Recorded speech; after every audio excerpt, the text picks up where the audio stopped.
Bien, continuamos con la conferencia inaugural que se titula Educación económica versus educación financiera, que la va a impartir don José Manuel Domínguez Martínez, catedrático de Hacienda Pública y presidente de la Fundación Bancaria Unicaja. Bien, antes que nada quiero agradecerle a José Manuel, ¿no?, que haya accedido a impartir esta conferencia. Ya no era poca la colaboración que ofrecía Unicaja, pero me parecía que después de tantos años colaborando, pues debería estar en la conferencia inaugural y cuando se lo propuso, pues accedió y efectivamente, ¿no?, pues gracias. Además yo creo que por muchas razones, está aquí, ¿no? Tiene que estar aquí y debería haber estado aquí antes incluso, ¿no? Pero es verdad que las cosas se demoran a pesar de no quererlo. Bien, voy a esbozar un breve currículum de él y veremos la justificación de la conferencia inaugural y del conferenciante de hoy. Bueno, José Manuel Domínguez nació en Málaga. Es alumno de la 11ª promoción. Es licenciado y doctor en Ciencias Económicas por la Universidad de Málaga. Es profesor de la facultad desde el año 1981. En la actualidad es catedrático de Economía aplicada a Hacienda Pública. Ha sido director de la División de Secretaría Técnica de Unicaja Banco. Es miembro del Consejo de Administración del Banco CEIS. Es presidente del Consejo de Administración de Analistas Económicos de Andalucía. Miembro de la Comisión Ejecutiva de la Fundación CIEDE. Director del Proyecto de Educación Financiera de UFINED. Director de la revista digital Estoico. Director del Instituto Econospéride. Ha sido vocal del Consejo Directivo de la Organización de Economistas de la Educación y miembro de la Comisión sobre la Innovación Docente de la Universidad Andaluza. Ha sido presidente del Club Baloncesto Málaga Unicaja.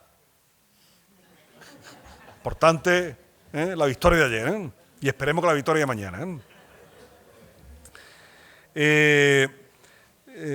Y ha formado parte del Consejo de Administración de otras sociedades como el Banco Europeo de Finanzas, Analistas Financieros Internacionales, Gestión Tributaria y Territorial, Andalucía Económica o ESESA. Es autor de una veintena de libros y de unos 200 artículos e investigaciones sobre diversos aspectos de la economía del sector público y del sistema financiero. Y ha publicado asimismo más de 400 artículos de opinión. Es un habitual en la prensa local y nacional. Es premio el año 2015 como evaluador del año de la revista Hacienda Pública Española. Desde el año pasado es presidente de la Fundación Bancaria Unicaja y, lo que es más importante, desde el año 2015 insigne de honor de la facultad, ¿no? Mi José Manuel encarna a la mejor imagen de la facultad, como profesional, como académico y como profesor. Evidentemente, además eso en muchos ámbitos, muchos foros, decimos profesor ideal. Bueno, pues José Manuel encarna la figura del profesor ideal, no solo profesor ideal, sino como la otra faceta, como he comentado antes, de profesional y de antiguo alumno. Por lo tanto, es un honor, ¿no?, que esté hoy aquí, ¿no? La colaboración es con la facultad, pero no con la facultad, sino con la facultad, con profesores, con departamentos. Es desde su principio y desde sus puestos siempre ha sido encomiable, la mejor, yo puedo decir, como decano, la mejor colaboración que he tenido siempre ha sido de José Manuel y de la entidad que representa, de Unicaja, primero Banco y ahora la Fundación Bancaria Unicaja, y por lo tanto, bueno, esto lo hacemos de esta forma, lo hemos dicho antes, lo hacemos gracias a la colaboración de Unicaja en las dos facetas, Banco y Fundación. Por lo tanto, José Manuel, muchas gracias por estar aquí, encantado de que estés aquí, seguro que la conferencia del título viene muy al pelo del foro que tenemos aquí, a lo que va encaminado y sobre todo también darle visibilidad al proyecto que de tantos años ya, pues desde el proyecto de UFINED llevas tú capitaneando. Muchas gracias, Manuel. Muchas gracias. Buenas tardes. Buenas tardes. De todo, muchas gracias por vuestra asistencia y, lógicamente, un agradecimiento muy especial a Eugenio Luque, al decano de la facultad, por diversos motivos, ¿no? En primer lugar, por esas afectuosas, generosas palabras que ha tenido hacia mí, sumamente inmerecidas, por supuesto, que yo creo que son fruto del aprecio y de la amistad, creo que son sentimientos recíprocos, pero en cualquier caso se lo agradezco enormemente. También por su invitación a participar en esta jornada. Para mí, desde luego, es una satisfacción personal y particularmente grato participar en un foro dirigido donde están presentes profesores de Economía y Enseñanza Secundaria, ya tuve el honor, de hecho, de participar, no como primer conferenciante, pero sí en las primeras jornadas celebradas en el 2008 con una ponencia sobre la intervención del sector público en la educación. Y durante aquellos años, incluso antes, hace ya 20 años prácticamente, pues tuve una participación, una colaboración bastante activa con el colectivo de profesores de Economía y Enseñanza Secundaria, dentro de diversas iniciativas promovidas por la propia facultad, el Colegio de Economistas de Málaga, el Consejo Andaluz de Colegios de Economistas y la Organización de Economistas de la Educación, a la que yo pertenecía, a su junta directiva, con objeto de tratar de promover el estatus de la enseñanza de la economía en la educación no universitaria. Incluso también aproveché para publicar algunos artículos reivindicando el estatus de la enseñanza de la economía en secundaria sobre todo, y algunos de ellos están firmados con profesores de instituto, como por ejemplo uno que recuerdo con José Antonio Molina, que creo que está aquí presente, gracias por tu asistencia también, y con Felipe Fox, por ejemplo, en los años 2004-2005. A raíz de eso, en los años siguientes, pues sí asistimos a un verdadero despegue y posteriormente auge de los programas de la educación financiera en todo el mundo, y a raíz de esa evolución que ha habido, yo creo que se suscitan numerosos interrogantes. En primer lugar, ¿a qué se debe ese auge que ha adquirido la educación financiera? ¿Constituye un campo diferenciado, independiente de la educación económica? ¿Cómo se articula la relación entre ambas actividades formativas? ¿Y cómo podríamos plantear un enfoque pedagógico adecuado de la educación financiera? En este contexto se inserta esta modesta ponencia que pretendo abordar ahora, y su objetivo fundamental es inducir algunas reflexiones acerca de la educación financiera y de sus relaciones con la educación económica. Voy a atenerme a 5 apartados que trataré de esbozar de una manera bastante rápida. En primer lugar, hablaré precisamente de la configuración de ese nuevo paradigma de la educación financiera, una referencia expresa a la forma de medición del conocimiento o del nivel de cultura financiera, algunos aspectos metodológicos, la conexión entre la educación financiera y el análisis económico, la propuesta de un programa de educación financiera en el marco que comentaba Eugenio, del programa de educación financiera de UFINED, y finalizaré con unas breves consideraciones. Bien, yo creo que iniciativas de educación financiera existían en distintos países antes del desencadenamiento de la gran crisis financiera internacional iniciada en 2007-2008. Bueno, de hecho, la que mencionaba Eugenio, de UFINED, nació en el año 2005, aunque en sus primeros resultados ya se publicitaron, se difundieron en el año 2007, y también tengo que agradecer el apoyo incondicional que desde un primer momento otorgó la facultad y la persona especialmente de Eugenio y de Francisca García Lopera, que está aquí presente, y de otros profesores, Pedro Raya, etcétera, que siempre nos apoyaron firmemente, y fue sumamente relevante ese respaldo.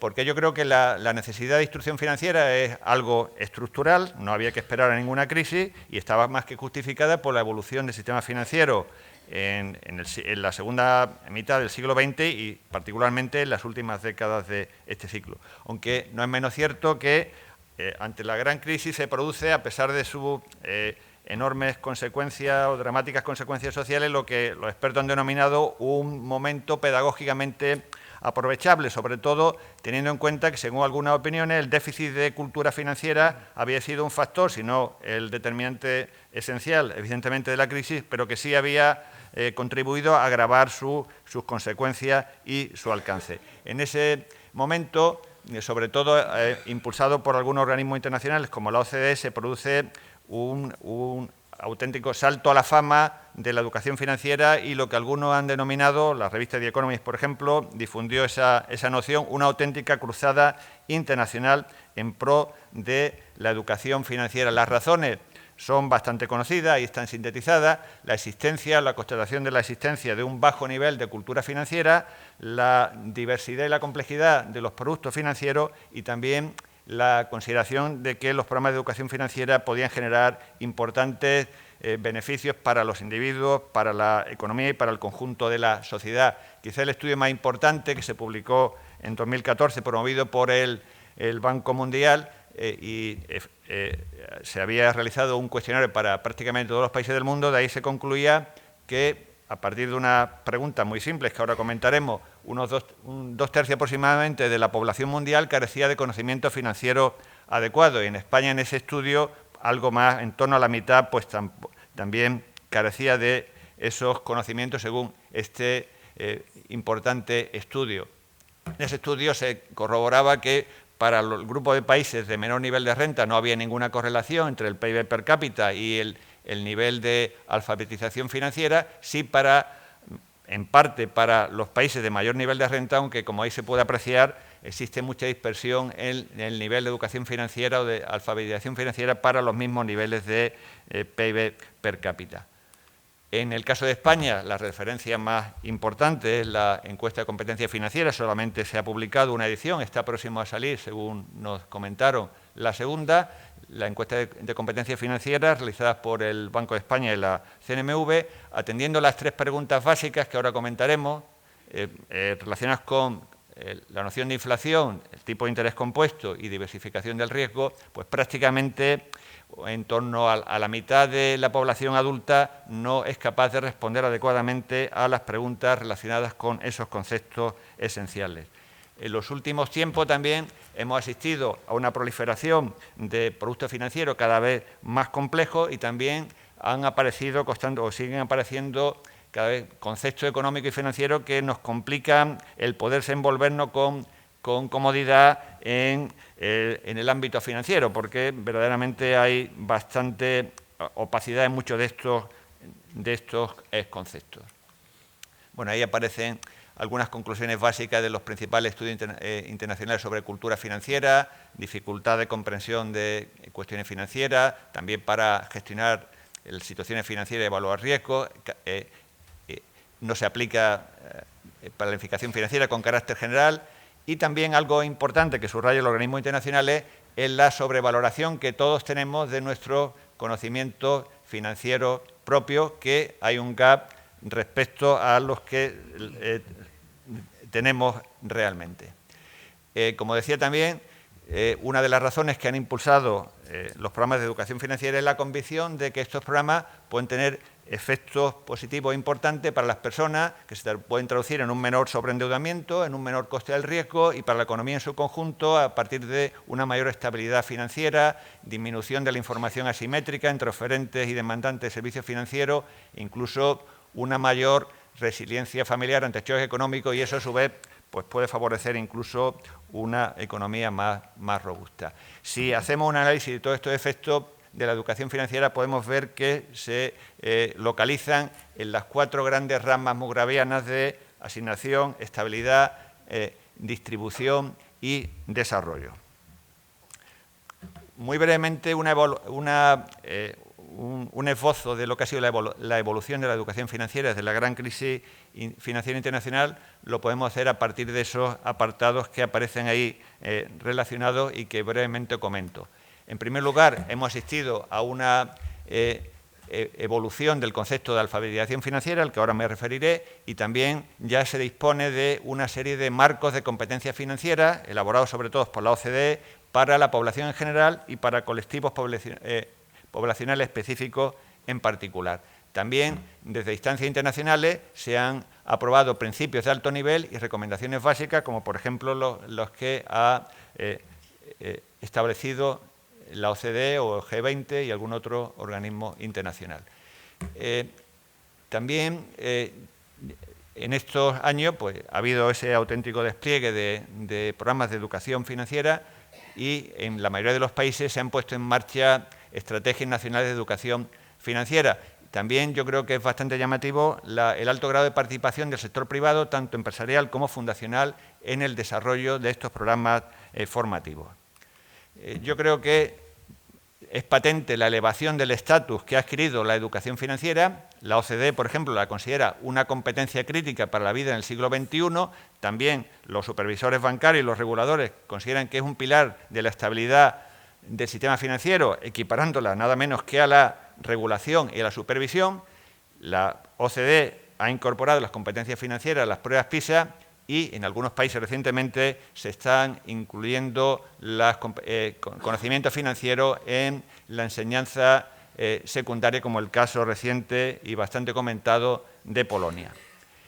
También la educación financiera ha entrado de lleno en el ámbito de la investigación académica, se han multiplicado los trabajos sobre educación financiera que aparecen en revistas científicas e incluso ya en el año 2019 el Journal Economic Literature ha incluido un código específico, el G53, para recoger los trabajos centrados en educación financiera. Han aparecido una multitud de análisis estadísticos sobre el impacto y la eficacia de la educación financiera, pero es cierto que con resultados bastante contradictorios y en algunos casos controvertidos. Durante una serie de años, desde 2014, el estudio de referencia que ha evaluado a través de un metaanálisis la mayoría de los estudios sobre el impacto de la educación financiera de Fernández Lins y Nete Meyer consideraba algo bastante llamativo y que yo creo peculiar, y no sé hasta qué punto eso no ha generado un estímulo a aclarar esas conclusiones. Según ese metaanálisis, los programas de educación financiera no generaban ningún efecto, no tenían ningún impacto,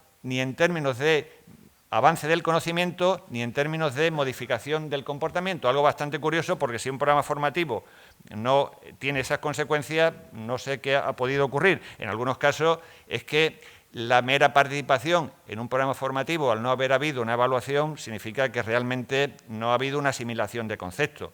Más recientemente, otro metaanálisis también que ya analiza trabajos más recientes de Kaiser, Lusardi, Menkov y Urban, sí llega a unas conclusiones que son mucho más razonables. Los efectos de los programas de educación financiera, tanto en términos de adquisición de conocimiento como de cambio en el comportamiento, son similares a los de otros programas formativos. Por lo que se refiere a la educación financiera en la práctica, la verdad es que nos encontramos con una enorme heterogeneidad de programas y contenidos, así como de diversidad de canales y soporte. Hay en España un código de buenas prácticas, pero existe escasa información sobre su cumplimiento efectivo. Dentro de esa enorme oferta que hay de programas de educación financiera, vemos que hay contenido formativo, objetivo, pero en algunos casos se mezclan con ofertas de asesoramiento técnico y en otros con patentes intereses comerciales. Y con carácter general, yo creo que hay una insuficiencia de evaluación de los programas formativos. Ahí está reflejado el Código de Buenas Prácticas para la Iniciativa en Educación Financiera desde el año 2016. Yo creo que ahí hay un decálogo de cuestiones bastante interesantes que deben servir como una referencia. Por ejemplo, ahí se establece claramente que se separe la educación financiera de la actividad comercial, que se facilite una educación financiera clara, veraz y precisa y, por ejemplo, en el punto 9, que yo creo que eso es de interés especial para los docentes que están aquí presentes, se aboga porque los programas de educación financiera dispongan de formadores que estén adecuadamente, debidamente capacitados.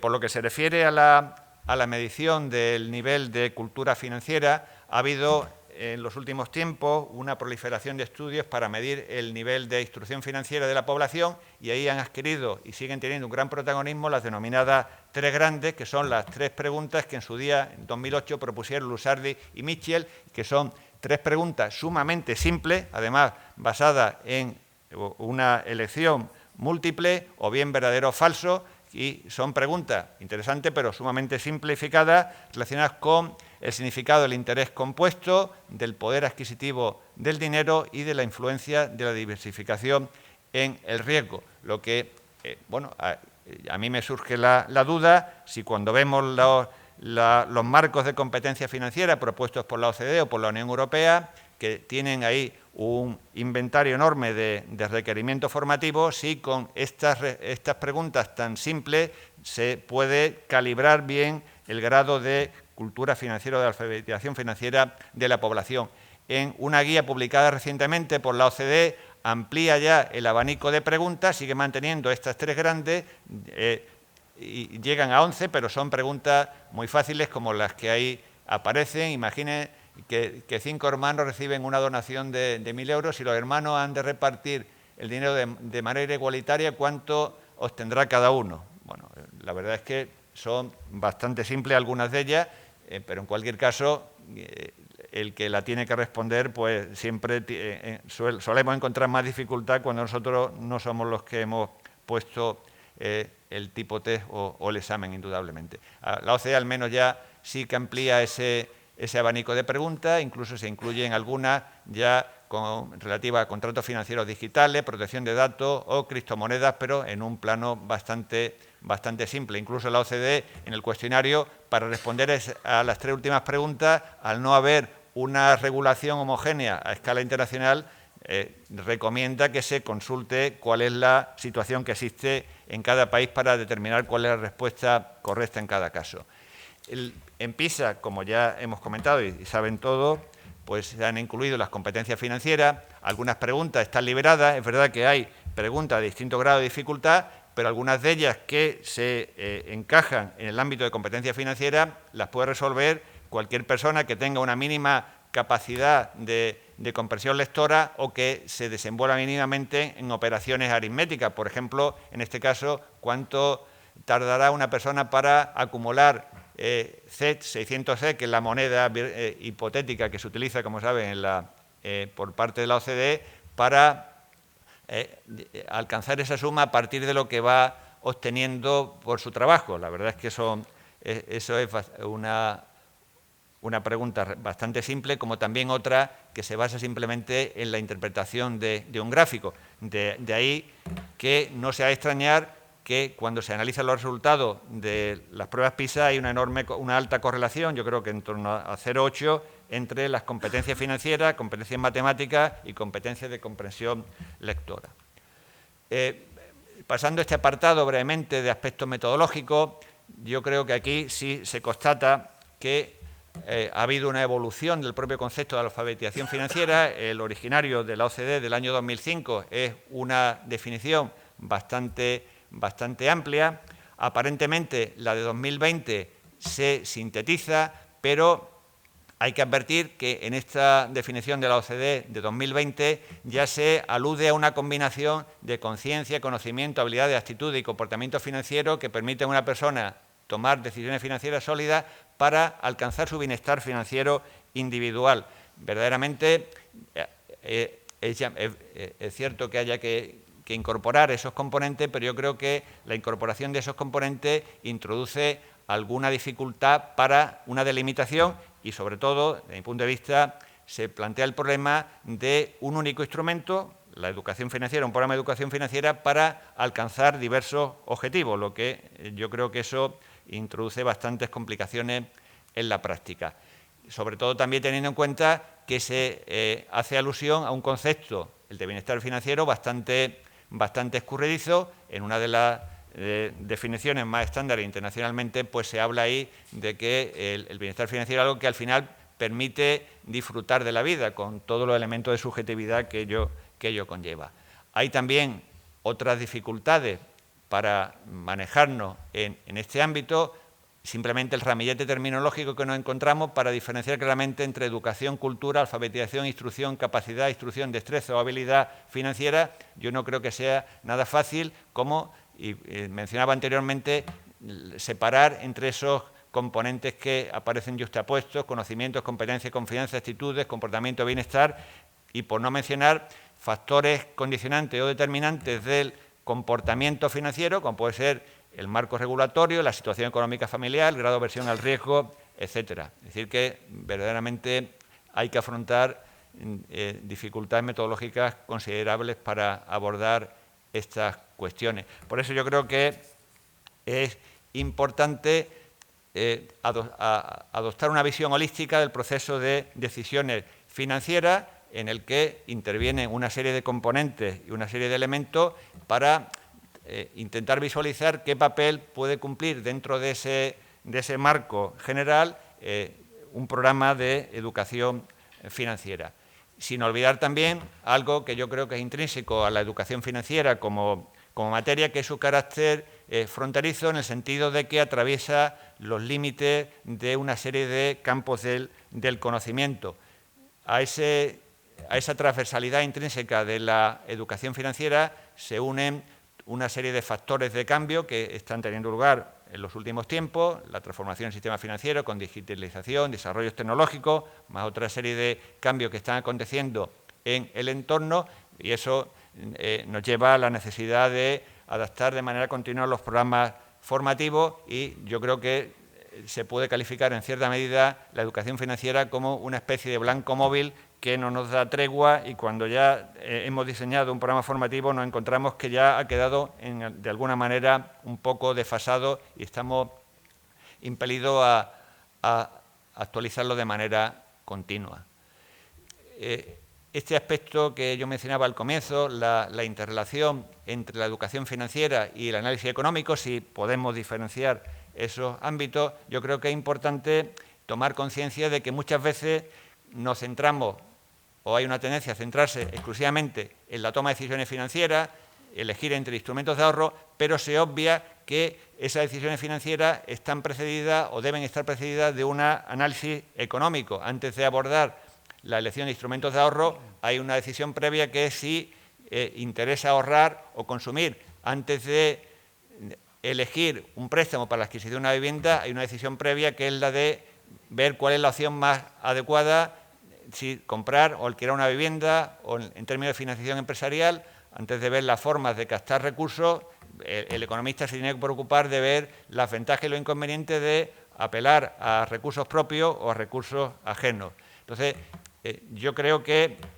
por la especialización, el alcance que tiene, es casi ineludible centrarse en cuestiones financieras, pero eso no debe hacer perder de vista la perspectiva económica, que yo creo que tiene que estar por encima y actuar siempre como un sustrato que no se debe perder. A esto habría que añadir alguna consideración, como es que la ausencia total en el debate económico, social y político en general, de conceptos sumamente relevantes para los economistas y que paradójicamente tuvieron mucha importancia, por ejemplo, en la Inglaterra del siglo XIX, como son los conceptos de incidencia económica de los impuestos, que hemos visto que en España recientemente ha habido algún posicionamiento al respecto, o el concepto de exceso de gravamen. Yo creo que son aspectos sumamente relevantes que afectan a la toma de decisiones y también para la valoración de la situación económica y del impacto de las posibles medidas de política económica. Al hilo de esto, me parece interesante un estudio que se ha publicado recientemente, en octubre de 2022, en el que se comparan las pautas de comportamiento financiero, las prescripciones que se derivan de los manuales al uso de asesoramiento financiero más populares y las prescripciones que se derivan de los modelos económicos académicos normativos. En ese estudio se han repasado los 50 textos de finanzas personales más populares y las consideraciones que se derivan, repito, del análisis económico formal. Según el autor de ese estudio, pues el asesoramiento popular se desvía bastante de los principios normativos de la teoría económica y, según ese estudio también, hay en ese asesoramiento popular hay también una influencia importante de falacias. Por tanto, ese es el riesgo de focalizarlo todo en la vertiente financiera exclusivamente y olvidarse de la perspectiva financiera, siempre económica, basada, por supuesto, en postulados sustentados en la teoría económica. Al hilo de esto, yo creo que para tratar de perfilar una propuesta formativa en el ámbito de la educación financiera, creo que es bueno partir de esa visión holística del proceso de decisiones financieras al que me refería anteriormente para visualizar cuáles son los distintos componentes que hay ahí. Yo creo que hay un engranaje que es complejo, pero desde mi punto de vista hay una pieza que es esencial y que sin ella no funciona todo el entramado formativo y para mí esa pieza esencial tiene que ser el conocimiento. Y yo creo que el conocimiento incluso hay que separarlo del comportamiento, que puede estar relacionado, pero yo creo que hay que analizarlo de manera independiente. Y no tiene por qué haber una correlación siempre entre conocimiento y comportamiento. Hay muchos factores que condicionan el comportamiento efectivo. Y de cara a configurar un programa de educación financiera, yo creo que también es bueno, dentro de ese proceso, ese es al menos el esquema que yo me planteaba hace ya algunos años, creo que es bueno partir de unas preguntas básicas. ¿A quién va dirigido el programa? ¿Qué se quiere transmitir? ¿Quién lo va a transmitir? ¿Dónde? ¿Cómo? ¿Cuándo? ¿Con qué métodos? ¿A través de qué canales? Y sobre todo, no perder de vista algo esencial, que el programa tiene que tener un aprovechamiento efectivo. Si no hay ningún control de que un participante haya tenido un aprovechamiento efectivo, no se puede decir que se ha implementado adecuadamente un programa y, por tanto, eso hay que tenerlo en cuenta a la hora de calibrar los efectos de la educación financiera o de cualquier acción formativa. Sí, yo creo que es bastante útil hoy día para formular una propuesta formativa tomar como referencia los marcos de competencia financiera elaborados por la OCDE. Recientemente, la OCDE, con la Red Internacional de Educación Financiera, ha propuesto, y la Unión Europea lo ha asumido, un marco de competencias financieras para adultos que es bastante ambicioso, se proyecta en los cuatro ámbitos típicos de la OCDE: dinero y transacciones, planificación y gestión de finanzas, riesgo y retribución y entorno financiero. Pero, además, hay que tener en cuenta la complejidad, porque esos marcos de competencia atraviesan 4 dimensiones, que son las de competencias financieras digitales, de finanzas sostenibles, resiliencia financiera y competencias esenciales. Y es llamativo que en el marco de competencia financiera de la OCDE, asumido por la Unión Europea, se contemplan más de 560 competencias, con lo cual eso nos da una idea de la complejidad y del ámbito al que se aspira con los programas de educación financiera, que, desde mi punto de vista, contrasta bastante con la simplicidad de algunas preguntas que se utilizan en los cuestionarios internacionales. En nuestro caso, en el proyecto de Dufinet, desde hace tiempo, aunque por supuesto eso lo vamos actualizando, después de hacer una valoración de todas estas consideraciones que he venido comentando, hemos considerado que el foco de atención en un programa básico de educación financiera hay que ponerlo en la toma de decisiones financieras para poder satisfacer las necesidades financieras de una persona. Por tanto, desde mi punto de vista al menos, el foco esencial tiene que ser la cobertura de unas necesidades financieras por una persona, teniendo en cuenta cuál es su situación, sus finanzas personales, la situación del entorno, y luego que se puedan identificar claramente cuáles son las necesidades financieras que se quieren satisfacer: materializar un ahorro, obtener dinero a crédito, cubrir algún riesgo, etcétera. Luego, ver cuáles son los productos existentes en el mercado para satisfacer cada una de estas necesidades, analizarlos, los disponibles, en función de una serie de variables adecuadas en cada caso. En el caso de instrumentos de ahorro, de inversión, rentabilidad, riesgo, liquidez, básicamente. En el caso de obtener fondos de crédito, por supuesto, tiempo, interés, comisiones, plazo, etcétera, y otras variables que proceda incluir en cada caso, teniendo en cuenta cuál es el marco normativo vigente, por supuesto, el impacto de la fiscalidad y un mínimo manejo de los cálculos para poder hacer operaciones.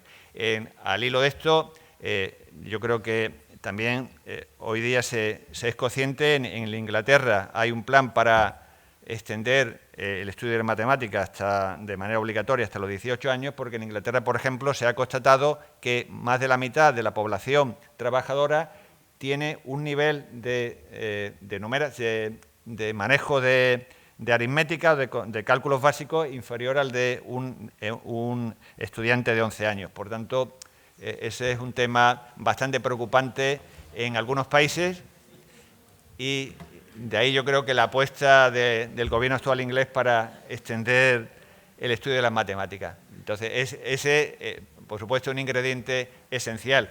En esa propuesta formativa, aparte de estudiar el marco jurídico, también consideramos que es fundamental conocer el sistema financiero, cuál es su papel, sus funciones, la estructura que tiene. Ese sería un poco el planteamiento inicial. Sí creemos que también es importante tratar de transmitir la visión de un esquema secuencial de la toma de decisiones financieras. Pensamos que es fundamental identificar la necesidad que se quiere cubrir, siempre en un contexto con unas restricciones, ver qué instrumentos alternativos se pueden utilizar, cuáles son las opciones concretas, analizarlas tomando en consideración las variables relevantes, por supuesto, identificar todos los flujos dinerarios de entrada y salida, cuantificándolos con una perspectiva del ciclo completo de la vida de los productos, poder calcular la rentabilidad o el coste y luego utilizar algún criterio para adoptar la decisión final. A partir de eso, pues, creemos que se pueden destacar o seleccionar una decena de competencias financieras básicas para dar soporte a ese enfoque metodológico. No me voy a entretener ahora en exponerla, pero sería concordante a lo que acabo de decir. Y ya para finalizar, sí me gustaría unas breves consideraciones. En primer lugar, yo creo que la mejora de la educación económica y financiera constituye una necesidad imperiosa en la sociedad actual por la trascendencia que tiene la información económica y financiera en el contexto actual, esa extensión que ha habido y esa difusión de conocimiento de concepto económico y financiero en la práctica ha estado unido a una cierta devaluación del conocimiento económico y yo creo que eso deriva en posibles errores interpretativos y, por tanto, desde mi punto de vista, creo que es absolutamente necesario pues, mejorar la educación económica y financiera para evitar esos errores interpretativos. Al hilo de esto siempre me venía a la mente una frase de Jean-François Revel que decía que la información en una democracia es algo tan sagrado porque tiene la función de contrarrestar todo lo que oscurece el juicio de los ciudadanos, que son los jueces y últimos decisores. Y él se planteaba, ¿pero qué ocurre cuando a la información se la ingenia para oscurecer el juicio de los jueces, de los ciudadanos? Por tanto, yo creo que el precisamente tener esos conocimientos, esa educación económica y financiera es fundamental para poder tener una visión ajustada de lo que puede ocurrir en la realidad y evaluar las distintas situaciones. Por tanto, yo creo que hoy día sigue plenamente vigente esa defensa que hacía Giner de los Ríos hace ya bastantes años en relación con el valor que atribuía a los conocimientos económicos para crear una opinión pública solvente e informada en toda la población que facilitara, él decía, una buena administración de los recursos de un país. Esa era una frase que destacaba en un artículo o en una contribución el profesor Fuentes Quintana. Al hilo de esto, yo no me puedo resistir a lanzar una conclusión, al menos personal. Yo creo que es verdad que se constata que ha habido una mejora, una elevación del estatus que se le reconoce a la educación económica y a la educación financiera con carácter general, pero yo creo que hay una asimetría con la relevancia efectiva que tiene dentro del sistema educativo. Teniendo en cuenta la importancia de la formación económica y financiera como una necesidad estructural para el conjunto de la población, en la línea que había señalado, yo creo que hay que abogar por fortalecer estos conocimientos y yo creo que debería establecerse un sistema que fuera multietápico y escalado en el tiempo. Por supuesto, ante todo, su inclusión de manera extensiva en el currículum escolar sería el primer nivel, luego sería absolutamente necesario tener acciones formativas de mantenimiento. Richard Thaler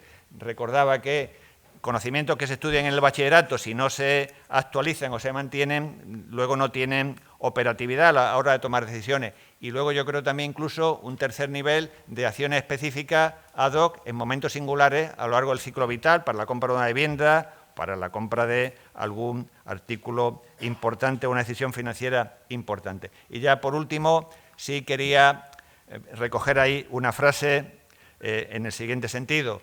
Un determinado autor decía que la principal deficiencia de los economistas no ha sido tanto la derivada de ciertos fallos en su análisis e investigaciones, sino la que resulta de su incapacidad de crear una población mejor informada sobre sus temas centrales. Y decía, la tarea educativa que tenemos por delante puede llevarnos incluso siglos. Ese autor era Harry Sherman, eso lo dijo hace ya casi un siglo, en 1938, y yo creo que a la vista de los acontecimientos lo ha hecho, creo que no iba muy descaminada. Muchas gracias.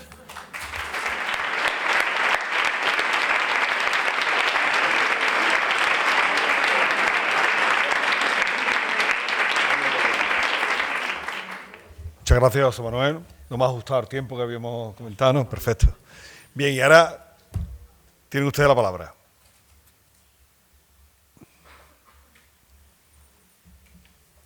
Bueno, yo, si te parece, yo rompo yo. ¿Tú quieres hablar, José Antonio? Sí, bueno. Venga, sí, José Antonio. Una intervención muy rápida al acceso del doble conocimiento público de José Manuel Domínguez, los que llevamos esta batalla hace ya mucho tiempo. A él se lo he dicho en privado ya en más de una ocasión, pero yo creo que es el momento que está aquí delante de toda la comunidad de economía. Es una de las personas de gran relevancia, con una agenda realmente importante, que en todo momento, cuando nos dirigimos a él para que nos apoyara en diferentes foros, en diferentes instituciones, pues siempre estuvo dispuesto, incluso nos apoyó físicamente a entrevistas a las cuales acudimos con un éxito relativo, pero él permaneció siempre optimista cuando nadie apoyaba toda esta línea de discurso que ha seguido ahora y describe con tanta brillantez aquí, que todos compartimos, evidentemente, la necesidad de que el aprendizaje a lo largo de la vida en las gestiones económico-financieras tiene que partir de una presencia del currículum de modo progresivo y adecuado a las edades de los estudiantes, pero también con rigor en el sentido de que se les transmita estas falacias, ¿no?, que hemos mencionado, estas impresiones sobre cómo tendría que ser el sistema financiero, el funcionamiento de la realidad económica, si no funciona de verdad.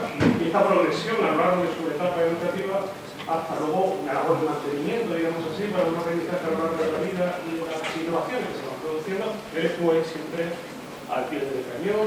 Muchas veces nos volvimos de alguna reunión con una impresión bastante pesimista, en otras ocasiones hemos tenido mejores resultados, pero yo creo que toda la comunidad debe tener la posibilidad de poner cara a las personas que son los premios y los ofrecen, que desde el principio han logrado que esta presencia, que inicialmente era casi experimental en el currículum, luego se haya ido trasladando al debate público, porque este debate público no existía, me parece un poco chocante, toda la relevancia del asunto no existía, no estaba en el debate público, pues personas como él han colaborado desde el primer momento, ¿no? Este reconocimiento.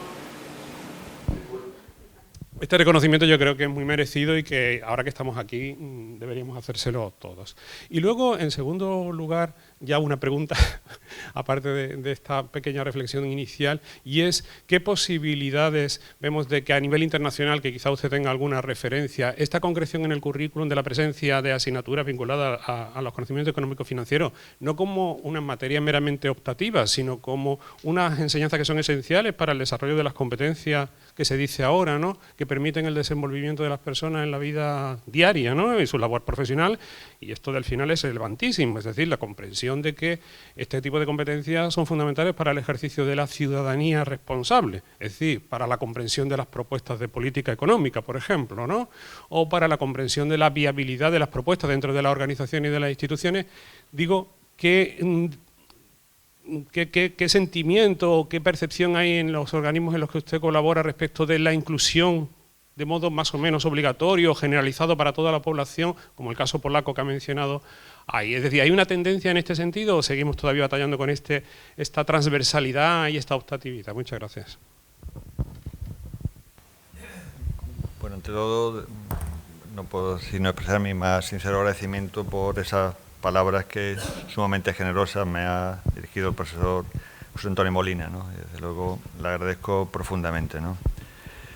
Respecto a la segunda pregunta, bueno, ahora últimamente no he tenido muchas relaciones, salvo con algunos representantes del Banco Español o de la CNMV, que yo creo que ellos sí en el plan de educación nacional, de educación financiera nacional, sí están abogando por incrementar el peso y el protagonismo de los conocimientos económicos en la enseñanza primaria y secundaria, pero tampoco he visto un camino ahí firme en ese sentido. Yo creo que hay que seguir potenciándolo. Quizás mi esperanza también se cifra en que la Unión Europea al haber establecido ese marco de competencia, sí que va a instar una serie de acciones en ese sentido, porque efectivamente yo creo que se calibra el papel esencial que tienen las competencias financieras, como antes decía, para la vida en el siglo XXI, tanto en el ámbito familiar como en el ámbito profesional, y también hay una vinculación con la posible propensión al emprendimiento,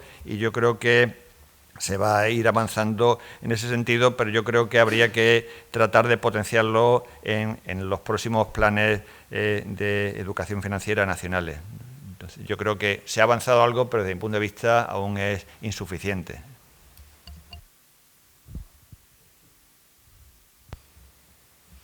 Bueno, Samuel, yo, al albur de esto, ¿no? Y coincidimos en la necesidad de educación financiera. Había un grupo en los años 60 que eran los Stop, ¿no? Que cantaban una canción que decía: 3 cosas hay en la vida: salud, dinero y amor. Bueno, para el amor nos enseña la vida, la familia, la vida, los amigos nos enseñan para el amor, ¿no? Para la salud están los médicos. Además nos dicen: no te cures tú, no te recetes tú, mira a ver el médico al profesional. Para la finanza, ¿por qué no existe la misma idea que para la salud, ¿no? ¿Por qué tenemos nosotros que formarnos o educar? ¿Por qué la población tiene que estar educada financieramente y no que haya asesores buenos, ¿no?, que atiendan a esa población, ¿no? ¿Por qué se le exige eso, ¿no? Insisto, porque en otros ámbitos de la vida, ¿no?, están los profesionales para ello, ¿no? Porque el ámbito de la finanza es inabarcable, ¿verdad? No es inabarcable, ¿no? La finanza, hay el manual de Dauphiné, se lo comento a Samuel alguna vez, un manual de Dauphiné que está permanentemente actualizado, que es un curso completo, digamos que es un grado completo de finanzas, ¿no? Más que educación financiera, porque son cosas elementales, pero cosas muy complejas, ¿no? O sea, realmente el abarcar la finanza, la educación financiera, tiene muchos límites, ¿no? Y además esto va cada vez a más, ¿no? ¿Por qué no nos apoyamos en los asesores más que en educarnos nosotros, en educar a la población, ¿no? Bueno, yo creo que precisamente se trata no de eludir completamente, de evitar, porque hay también algunos niveles en los que es necesario tener un asesoramiento por el grado de especialización que se requiera, pero yo creo que es fundamental que cualquier persona pues tenga unos conocimientos básicos, porque yo creo que eso le va a aportar libertad de criterio, libertad personal, seguridad en ver cuáles son las cuestiones básicas con las que se tiene que enfrentar. Entonces yo creo que hay un componente que yo entiendo que es una competencia que es esencial pues para el ejercer una ciudadanía responsable, como se decía hace un momento, ¿no? Para poder entender las medidas de política económica, la actuación de las empresas. Yo creo que eso sería absurdo que para cada hito que nos encontremos tuviéramos que recurrir a un asesor para preguntarle el sentido, los efectos de cualquier medida o de cualquier decisión que tenemos que estar adoptando continuamente. Yo creo que tiene tal relevancia en nuestra vida personal, profesional, la vertiente económica, las cuestiones financieras, que necesitamos tener al menos unas nociones básicas. Yo creo que eso nos aporta libertad y seguridad. Habrá un determinado momento en el que, si se trata de operaciones muy complejas, que necesitemos recurrir a algún especialista, algún asesor, ¿no? Pero yo creo que es fundamental al menos poder tener unas nociones básicas y saber hacer las preguntas esenciales cuando tenemos que tomar una decisión. Entonces yo creo que eso debe ser algo inherente a la formación general de un ciudadano, ¿no?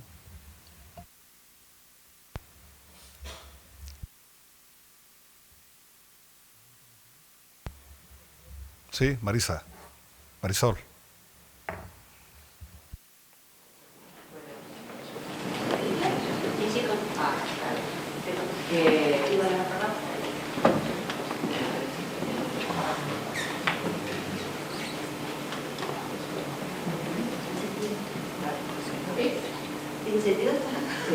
Bueno, agradecerle nuevamente la ponencia, muchas gracias.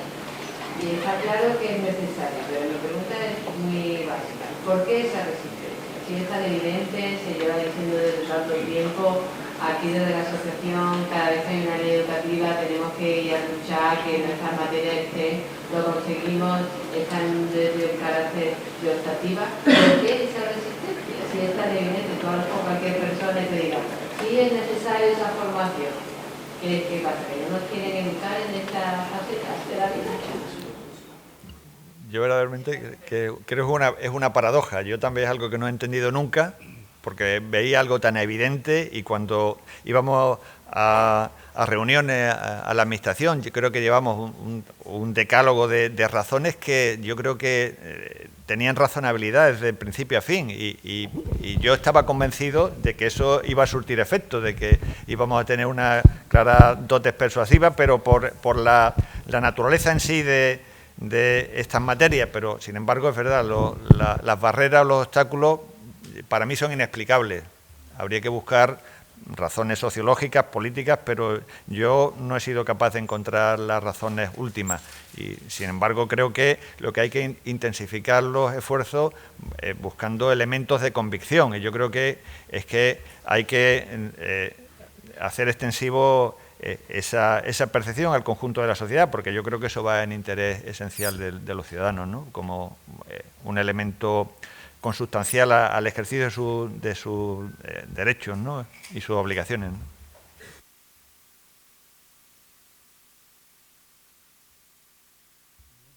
Si no hay más preguntas, damos por finalizada la conferencia inaugural. Sombrero, muchas gracias por participar en ella. Yo creo que ya las actividades, José Antonio, se reanudan esta tarde a partir de las 5.